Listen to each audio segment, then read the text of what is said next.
Секое домаќинство во земјава на сметка за струја од 2000 денари без ДДВ месечно плаќало по 146 денари или годишно уште една сметка од над 1700 денари за субвенциите за обновливите извори на енергија, меѓу кои се и малите хидроцентрали. Тие во сметката за струја учествуваат со 7,3%. Ревизијата откри дека државата преку повластената тарифа им плаќала на концесионерите по 81 евро за мегават час за произведената струја која на берзите во просек чинела по 44 евра. Или за 9 години тие добиле 90 милиони евра за струја која на пазарот чинела 49, што е 41 милион евра повеќе од пазарната вредност на струјата. Но во чии раце се малите хидроцентрали во земјава? Политичари, бивши функционери, странски домашни бизнисмени, звучни имиња има на листата на тие кои добиле најмногу пари од државата. 10 фирми од 2010 до 2019 година добиле најмногу пари, од колачот од над 90 тие добиле над 62 милиони евра. Прва на листата со речиси 12 милиони евра за 7 мали хидроцентрали е фирмата Мали хидроелектрани, каде еден од сопствениците е поранешниот вице-премиер Коча Ангјушев. Тој во изјава за Телма вели дека нема никаква грижа на совестот и последната уредба за обновливи извори е донесена додека тој седеше во вице-премиерското столче во владата. Вели во таа уредба не се смениле повластените тарифи, туку имало промени во делот кај другите извори на енергија како ветерниците, а тој ветерници немал.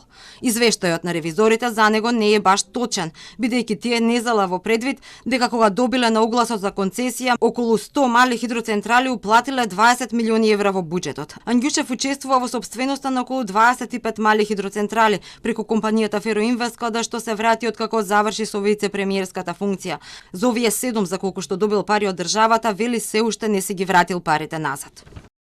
Фирмата Мали хидроелектрани, да, таа е во сопственост заедничка со Гранит. Тоа се најмногу има добиено веројатно заради тоа што се 7 електрани во една фирма.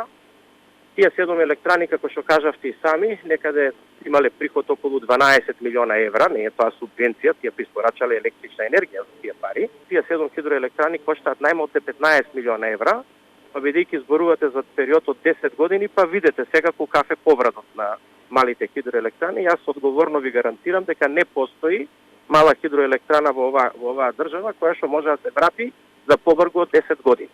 И лидерот на ВМРО ДПМН Емицковски беше собственик на мали хидроцентрали, но тој беше и советник на поранешниот премиер токму за енергетика и тој смета дека ревизорите имаат погрешни заклучоци. Јас мислам дека тие заклучоци се погрешни. Целта на проектот кога се започна беше да се изработи по принципот популарно наречен ДБОТ или Design, Build, Operate, Transfer. Што значи тоа? Проектирај, изгради ги, користи ги и потоа пренеси ги на државата. За неправилностите кои ги открија ревизорите во целиот процес околу концесиите рекоа дека виделе ерозија на цел тој систем на концесионирање. Препорачаа државата пазарно да ги прилагоди повластените тарифи. Од владата денеска не одговорија на нашите прашања. Од Министерството за економија рекоа дека за менување на повластената тарифа треба правна анализа, оти концесионерите имаат договори на 20 години, а активни во моментов концесионерите имаат и со Министерството за економија и со тоа за животна средина. Од регулаторна комисија одговори дека повластените тарифи кои се исплаќаат на концесионерите за хидроцентралите се од 4,5 до 12 евроценти за киловат час испорачана струја. Тарифите не биле променети од 2007 година. Наодите на ревизорите се пратени до обвинителството. Оттаму велат дека е оформен предмет. Јавен обвинител ги проверува наводите на ревизорите и испитува дали во нив има елементи на кривично дело.